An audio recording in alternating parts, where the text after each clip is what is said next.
Hello everyone and welcome back to the channel. Today I will be briefly going over the state of White Forest, going into the new burst protocol format and the 300 YCS. As you may have apprehended from the video title, this will be my last White Forest centric video in quite some time, though if you are still looking for input on White Forest from me, then feel free to check out my metafy, which I'll tell you all about at the end of the video. Though without further ado, enjoy the video!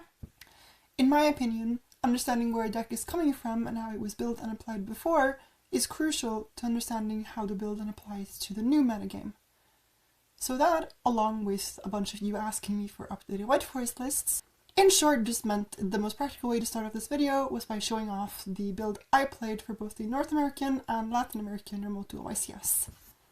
These builds were practically identical, there's one card difference in the side deck. Starting off with the main deck, it's 40 cards. I think White Forest should always be built at 40 cards just because LZ specifically is by far the best card in your deck. But for the engines, I played 3 LZ, 3 Sylvie, 1 Azamina LZ, 3 Witch of the White Forest, 1 Tails, 1 Woes, 2 Burial Goods, the 4 cards Diabell engine, 3 Wanted, 1 Black Witch, 1 Deception, 1 Hallowed, Simple Spells to White Forest, and Betrayal. Now, this ratio is wondrous, and in my opinion is probably pretty close to the golden ratio for the White Forest engines. The first thing you probably notice is that there is no Stellar, and that is not by chance. I don't think you need a Stellar, or at least not in the main deck. In my opinion, the card is just too weak. She's a poor starter into hand traps, she's a poor starter into Huwalos. She's not a good card going second unless you are specifically pitching her with Black Witch or Deception and then reviving her for free later as a trigger from LZ or White Witch sending for cost. Which in that case she is pretty strong, but in most other cases she is getting 1-to-1 traded by any interaction, and she is the majority of your White Forest push, seeing as she would take your normal summon and possibly a discard. I honestly don't think there's much to change here, though going into the new format I don't think Woes is mandatory anymore, seeing as there's going to be less draw, and also just none of the decks in the new format really care about having their stuff booked face down. Now going into the non-engine, I played 3 Molchami Huwalos, 3 Thrust, 1 Talent, 1 Called By, 3 Blackcoat, and 3 Slayer. The idea with this non-engine was just I wanted the most generic cards to hit all the different decks in the format, Mitsuyami, Pure Yami, Vanquish Canine, Draco Tail, etc. I wanted them to all be applicable in every matchup, and I wanted ideally not all of the non-engine to be bad going first. I think having more than 6 non-engine that is bad going first, even in this deck, is a poor idea unless the format really requires it. And I'll get back to the specifics for Slayer later. For the extra deck, I played the 6 synchros that you need, being the 4 White Forest synchros, the Vengeance Dragon, and the Chaos Angel. Post-Burst Protocol, you would obviously play Zalin, and for the Latin American remote ICS, I could have played the Cool Toon synchro, the RS, though first I didn't have access to it, and second I don't feel that RS is that needed, seeing it as it is a much worse card than Zalin. Going into the fusions, I played Muarshialago, Ilia Sylvia, Saint Azamina, and Moa Regina. There unfortunately was not space in the main extra deck for the Azamina Kaiju, though it is in the side deck. I think this card is very good, especially if you're playing Super Poly as a breaker against Draco Tail. Then I played Doom Dragon and SP. The Doom Dragon could arguably be the Azamina Kaiju. I just preferred having all of my engines having good capacities to outboards and not putting my eggs in the main 2 like baskets. And the White Forest engine is in generally the worst engine at removing bodies. It's better at like flipping them face down and attacking over them. So I really like having access to the triple removal with Doom Dragon into Vengeance Dragon. Then I played 3 targets for Slayer. I didn't play a Link target, so Slayer has a bad Malice matchup. But in general, in that matchup, Slayer trading for the Allied Code Talker is still fine, because usually what that matchup comes down to, if you didn't like Fua them or your hand is insane, is if they drew Ash plus Impulse off of their Chessy Cat plus White Binder, which if they did, you're usually not winning anyway. Now, going into the side deck, I played 6 cards for going first, being Stellar, Scourge, Impulse, and Ash. In my opinion, I don't like specified going first cards, like Different Dimension Ground, like Anti-Spell, cards that are only really good and bringable in 1 or 2 specific matchups, because that makes you have to play more go first cards than you have to. Because I think in this deck you are typically playing between 3 and 6 non-engine. In this list it was Slayer and Fuwa. That isn't usable going first, and you need at least as many cards in your side deck for going first as the cards you're playing hard for going second in your main deck, and thereby I just did not want to play more than 6 cards dedicated for going first, seeing that's the ideal scenario. The Impulse is just a thrust target, you're not trying to use it from hand, it's just so your thrust has something relatively strong to set in every matchup where Blackout or Woes isn't amazing for the situation. This probably, however, is not a great tech going into next format, seeing as this card is really weak against Radiant Typhoon, unfortunately. As for the Esteller, I know I said earlier I don't really like Esteller, but she gives you some lines under Perulia, which is pretty neat, and I'm kind of out of good options for starters, since there's no real room for Chirozzo in the extra deck, though if you're playing Chirozzo it could be the second or third Black Witch, depending on your list instead. Then for the rest of the side deck, I played 3 evenly for Draco Tail, 3 Perulia. Now the only difference between my North American Remoto YCS list and my Latin American Remoto YCS list was that the North American list played 1 Meows, 1 Chaos Hunter, and that the Latin American list just played 2 Chaos Hunter. This was because a friend of mine told me that Meows is actually not that good going second in Semi Mitsurugi, and I would therefore just want a strong card against Malice instead, seeing as that was this card's original purpose. Seeing as Malice is dead, I'm not going to get into the iteration of why Hunter over Lancia. And then finally, the Asamina Kaiju. I want this card in my deck somewhere. It's Little I become semi-hard without it. I always want it going second. I figured it was fine to just have it the 2 games where it's more so needed and more so specified though. Now, for going into the new format, how I would change this deck, I personally don't think that Slayer is that applicable anymore. The idea with Slayer is just that your engines are really strong and you can generally play through a lot with just engine and still either break the board and establish something good enough or kill them in certain instances.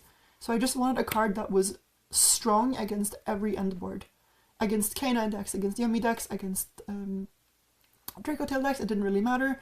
And the only card that I could think of that did this was Slayer. Seeing as it always trades for 2 things, you don't always get to choose which 2. For instance, the Draco Tail deck can sting your Enta so you don't get to pop the Flame, but you're still trading for the Gulamel, which is a huge pain for this deck because of Deception and the Field Spell, and for the Sting, which lets you play more reckless with your Simple Spoils cards. And this card was overall great, though I think with the Draco Tail deck increasing ceiling and the Radiant Typhoon deck basically just not summoning extra deck monsters, this card is just no longer applicable. Now, if I were to build White Forest for the new format, it would probably look something like this. So let's dive into it because there is a lot to talk about here. Firstly, I, as said earlier, don't think you need Woes in the main deck anymore. It's not a great interruption against Radiant Typhoon, and it's not a great interruption against Draco Tail. It also doesn't really serve the purpose of being your first search up of Sylvie to play around Droll, because Droll isn't really in the format right now. You can see that I have replaced it with Scourge, which that is more so an experimental mention than, I think, a gospel truth, and you could probably just play 1 more non-engine in that slot. But the idea with Scourge in the main deck is just that I want a White Forest spell card or trap card that is good on the end board, that is easily accessible when you get hit with Fuwalos or Perulia. Though of course the Simple Spoils White Forest can just serve this function, though I thought I'd mention it. Looking at the non-engine, I just think this format there is no one-size-fits-all breaker. Ultimate Slayer was fine last format, but just doesn't work right now. And while Evenly is really good against Draco Tail, if they don't play Sanctifier or don't start with Branded Fusion and don't understand how to finick their board to get to Sanctifier, or just don't respect Evenly, the card is kind of mediocre against Radiant Typhoon. If you build your deck for it, you can play like Fawn the Virtuous and the side deck Double Cyclone to be able to dodge the negates unevenly, in which case it becomes a god card. But if you don't, then it's usually just trading your battle phase for an MST, which isn't great, I'll be honest. So I've settled on Imperm. The idea with Imperm is that it gives you somewhat of a game against Crystron K9, which is a matchup where if you lose the die roll, you basically just lose the match on the spot unless they pass to Ash game 3, because your deck just cannot break boards while Spell Canceller is present. And Imperm will always deny them access to Spell Canceller by either Imperming Riverstormer or Imperming Queen Query. Depends how scared you are of them hard drawing Scrapper Cycler, I guess. Imperm is also generally quite good against Radiant Typhoon. You just Imperm Crocea and deny them access to 2 cards, which is very strong. You can also, of course, Imperm their first starter if you see them struggling, but that's quite rare. And against Dracotail, it's quite good when they don't have one the Virtuous, either attempting to deny their access to 5 mana, or just denying them add-backs of Arthalion. And the card is, of course, experimental. I just think it's a generally good card that fits against every deck. It has a good function against every deck, and it solves the problem of Quistron K9 being unwinnable. And it's also not a bad card to draw when you go first, meaning your side deck becomes more flexible for other options. As for other things I think it's important to mention, I think you should just be playing Super Poly somewhere in your deck. Probably not in the main, because having to fit the Muddragon Garura is a bit awkward, and they're not amazing against, like, non-Dracotail decks. But against Dracotail, if they end on the like Ecclesia Synchro, going Super Poly is just ridiculous. You get to basically just start playing with 2 cards while removing some of their strongest board pieces, and you also get a negate to insulate your plays. As for the rest of the side deck, I think Purulia is just mandatory right now. You need it for Radiant Typhoon. Like, Radiant Typhoon kind of ignores Fuas, you really need to be able to switch the Charmies. And the Diabeels is one of this deck's main selling points, which is that post-side, if you don't get hand trapped to Oblivion, you just establish Diabeels, meaning you FTK Radiant Typhoon, and it's quite strong against Dracotail. I think the DDG is probably worth running now, just by virtue of Dracotail being so popular and also so strong. And the Cosmics are just an experimental answer to Radiant Typhoon, because I really can't think of a lot of non-engine that works well against that deck. At least not in White Forest. The issue is that cards like Double Cyclone don't really work that well in White Forest, because a lot of the cards you'll have to, like, want to Double Cyclone are continuous and, like, field spells, which means that they don't resolve anyway, even if you make them dodge the negation. And apart from that, the black code has gone down to 1, because I just don't think it's that great interruption right now, and I'm still playing Thrust just because I think it's a good card when you don't have something super specified you want to play. For instance, if the best deck in the format loses Dark Ruler, and the second best deck in the format loses Dark Ruler, you're probably playing Dark Ruler and not Thrust, but when the best and second best deck don't lose the same things, then I really like Thrust just for its generic versatility. Now, there's been a lot of talk about the new 2 ways of playing White Forest. The first one being the Elfnote version. Personally, I don't have a lot of faith in this deck. This is just an example decklist. I haven't really dove deep into Elfnote White Forest, though from what I could gather from other sources, your deck would either look like something like this or closer to 45-50 cards. And my medium problem with this is just, firstly, you are trading engines. The reason I think White Forest is so strong in the first place is that you get to play basically 3 engines that all bridge each other relatively well in the White Forest engine, the Simple Spoils engine, and the Diabel engine, and they are all also sort of independent of each other. They can all OTK your opponent, they can all establish a decent board on their own, and they work really well together. When you're doing something like this and just switching out one of them, in this case the Simple Spoils engine, then the new engine has to offer you something better. Now in this case, I understand the idea is that you are supposed to have less bad cards, but looking at this, I just don't think that's the case. Because you have 4 cards that are not ideal draws. I know Homecoming is fine, but Fortuna, Trap, and Power Patron are just weak cards to open in your hand, and I would compare them to the Betrayal, the Hallowed, and the Deception. And I would say that, in general, Deception is probably stronger than all 4 of those combined, and Hallowed is strong as long as you have another Simple Spoil. Well, Betrayal is also just a good discard that in general makes it awkward for your opponent. Though my main problem with this deck is just your non-engine count is really low, seeing as the Elfnote engine is quite big, and the bridges are kind of awkward. I know Elfnote bridges White Forest really well, because you go Hyper Librarian and then summon back the Power Patron and sync its level, or something along those lines, and then you get to go for Arciella to search the field spell. Though the other way around is kind of like search Fortuna and then you get to the trap, which is just awkward in my opinion. The Three Tails is an attempt at lost consistency, because while I do think the Elfnote cards help you in making your deck more so consistent, the lack of being able to normal summon Sylvie and or special summon Black Witch is a problem. Though you could very well be playing 14 non-engine and 1 Tails, that is still on the lower end though, compared to the pure deck that gets to play 16 non-engine. So in my opinion, this version is just inferior to the normal triple engine deck, but it's something that, if you really have a lot of time on your hands, it's probably worth toying around with. As for the other version I've seen pop up a lot, being the branded version, this one I just don't think has a lot of merit going for it.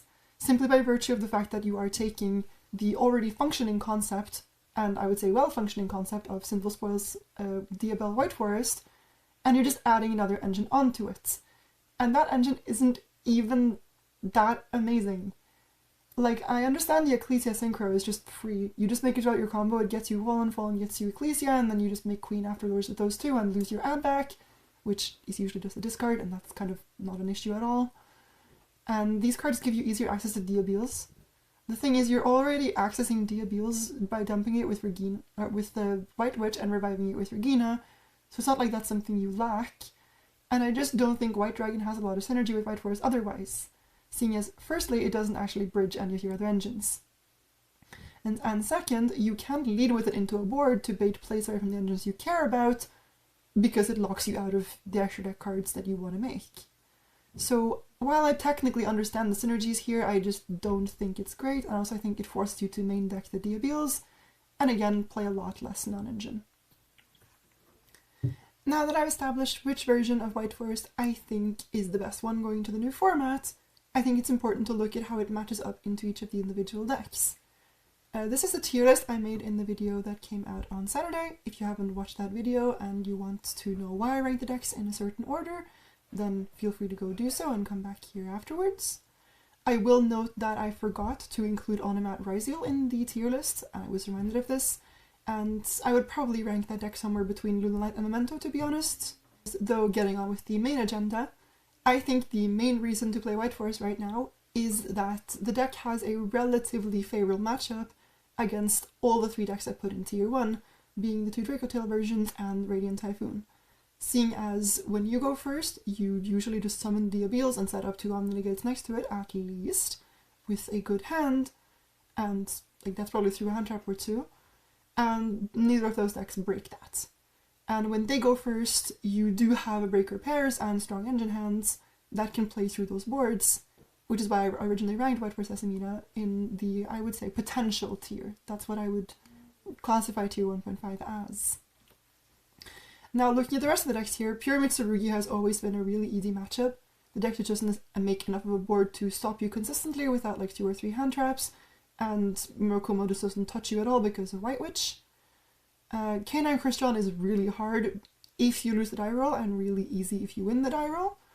And I would say for both the Yummy decks, they're just generally favourable matchups, because without Herald they don't establish enough hard negates, meaning you get to push through your plays and you can generally just raw brute force through the board. As for VS K9, if you win the die roll, the matchup is nigh unlosable. If you lose the die roll, you probably win about half of the games, at least for the game 1. Against Pure Branded, I would say that is your worst matchup on here, just by virtue of you have very few ways, apart from Diabeel's Betrayal and Scourge, to interact with things Branded do, and their engine is really hard to outgrind and really hard to kill through, which is really, really awkward. As for Lunalight, Lunalight is generally a buy, as the biggest problem on that board is Baguska. If you can deal with Baguska, you can generally out both the Ligers and usually kill them through it. As for Memento, I think that's just a skill matchup, to be honest. If you play better, you will win. If you play worse, then you will lose. As for Gem Knight and Sky Striker, when you're playing the deck in the fashion that I showed off earlier, leading towards Negates and Diabeels, those matches become quite easy, seeing as you can trade for 3 to 4 cards in their hand and still have your like core board left. And I would say all the decks in tier 3 are just not buys, but favourable matchups by virtue of their engines just being a lot weaker than yours. Now, the reason that I, spoilers, probably will not be playing White Forest for the 300th is that the way you have to play White Forest has changed for this format compared to the last one. And that is that now you are playing it more so as a combo deck, with specific breakers or breaker pairs to answer going second. In the past, I enjoyed White Forest as a deck that could break boards with engine and possibly like one softer breaker like Thrust, Droplet, Imperm, but now you are kind of more leaning into the standard of I go first, I do combo, I win, and I play through your hand trap so you don't stop my combo. and when I go second, I draw either Charmy plus Breaker or Breaker pair or Breaker plus Strong Engine, and win off of that, or I win off of you not understanding how to interact with my deck. And that's just not a playstyle I enjoy, though however I do think it is very strong. I'm going into the new format, and it's one of the decks I would imagine that has one of the best brute win rates, if you're just doing hand comparisons.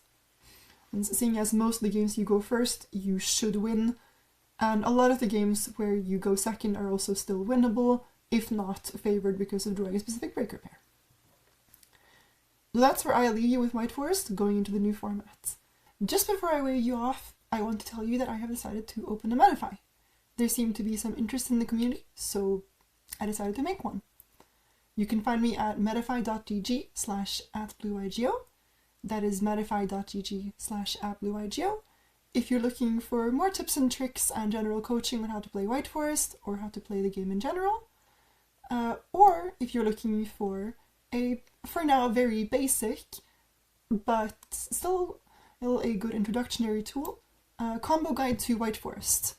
The spreadsheet for now only includes 1-card combos and its pre-Maze of Muertos, but I will by likelihood be adding some Post of Muertos combos and some 2-card combos to it here and there, though seeing as I will be taking a hiatus from the White Forest deck, it probably won't be that much that often, so the price point is quite low at just about €5.